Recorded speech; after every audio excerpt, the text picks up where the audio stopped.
Welcome to Souma's baking and cooking channel. আজ আমি যে রেসিপিটি বানাবো সেটার আমি নাম দিয়েছি চাউমিন চিল্লা। চলুন তাহলে শুরু করি। এখানে আমি 60 গ্রাম চাউমিন নিয়েছি, এটাকে আমি ভেঙে টুকরো করে নিয়েছি। এই নরমাল বাটি যেগুলো বাড়িতে থাকে স্টিলের বাটি, সেই বাটির হাফ বাটি। এবার আমি এটাকে সেদ্ধ করব। জলটা ফুটে গেছে, আমি চাউমিনটা দিয়ে দিচ্ছি।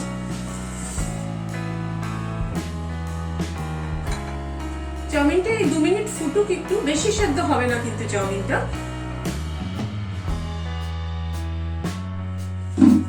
চাউমিনটা সেদ্ধ হয়ে গেল, এবার আমি গ্যাসটা বন্ধ করে দিচ্ছি, দিয়ে আমি এটা স্ট্রেনারে দিয়ে ছেঁকে নিচ্ছি।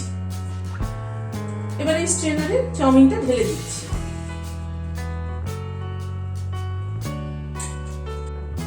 এবার এটাকে আমি ঠান্ডা জল দিয়ে ধুয়ে নিচ্ছি।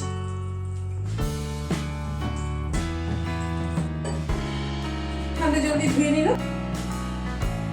প্রথমে আমি একটা বোল নিয়ে এলাম, তাতে আমি 2টো ডিম অ্যাড করছি।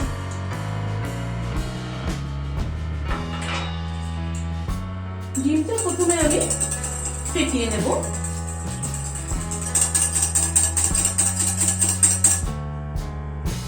এই হাফ টিএসপি মতো নুন দিলাম।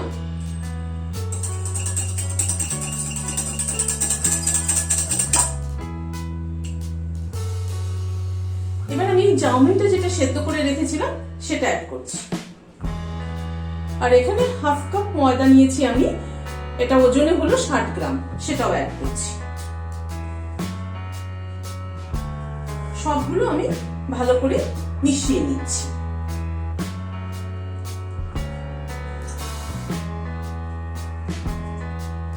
এখানে আমি 2টো মিডিয়াম সাইজের পেঁয়াজ কুচি করে নিয়েছি, সেটাও অ্যাড করলাম। এখানে অল্প একটু ক্যাপসিকাম কুচি করে নিয়েছি, সেটাও অ্যাড করলাম। এখানে একটু কাঁচা লঙ্কা কুচি করে নিয়েছি, সেটাও অ্যাড করলাম। এখানে 1 চামচ মতো অরিগানো আছে, সেটা অ্যাড করলাম। এখানে হাফ টিএসপি চিলি ফ্লেক্স আছে, সেটা অ্যাড করলাম। সবগুলোকে দিয়ে আমি মিশিয়ে নিচ্ছি।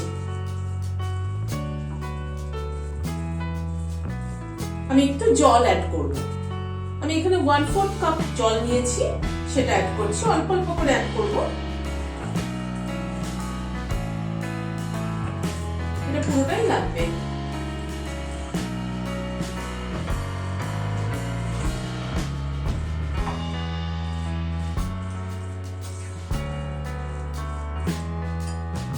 আর অল্প একটু জল লাগবে।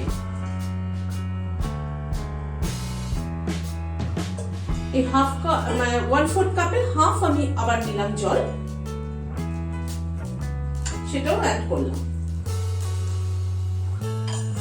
মিক্সচারটা রেডি হয়ে গেল। এবার আমি প্যানে ফ্রাই করব। প্যানটা বসিয়েছি। এবার আমি এখানে তেল দিচ্ছি, হোয়াইট অয়েল দিচ্ছি। অল্প একটু হোয়াইট অয়েল দিলাম, এই 1 চামচ মতো। প্যানের চারদিকে ছড়িয়ে দিচ্ছি তেলটা। এবারে মিক্সচারটা আমি হাতা দিয়ে এতে দিয়ে দিচ্ছি।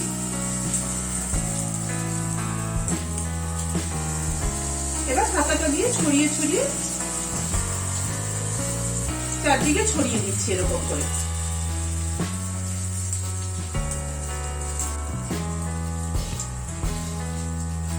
একটা পিঠ একটু গলে পড়ে, তারপরে আমি উল্টে দেবো।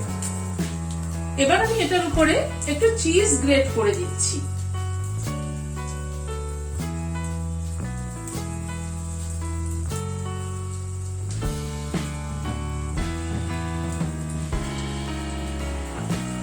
এবার আমি উল্টে দিচ্ছি।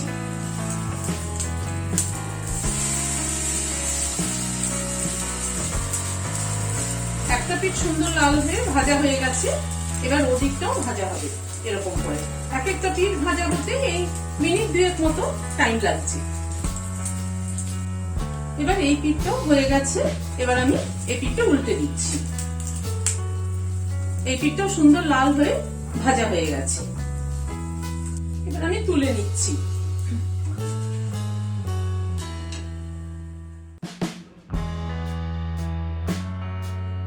চটজলদি এবং টেস্টি একটা রেসিপি। এটা যেমন বাচ্চাদের স্কুলে টিফিনেও দেওয়া যায়, সকালে ব্রেকফাস্টেও খেতে পারেন, বিকেলে সন্ধ্যাবেলা জলখাবারেও খাওয়া যায়। তো রেসিপিটি কেমন লাগলো আমাকে অবশ্যই কমেন্ট বক্সে জানাবেন। আপনাদের কমেন্টই আমার ইন্সপিরেশন। আর যদি ভালো লেগে থাকে তাহলে বন্ধু বান্ধবদের সাথে শেয়ার করার অনুরোধ রইল। প্লিজ আমার চ্যানেলটিকে লাইক, শেয়ার এবং সাবস্ক্রাইব করুন। আর পাশে থাকার বেল আইকনটি কিন্তু অবশ্যই প্রেস করবেন, যাতে আমার পরবর্তী ভিডিও নোটিফিকেশন পেয়ে যান।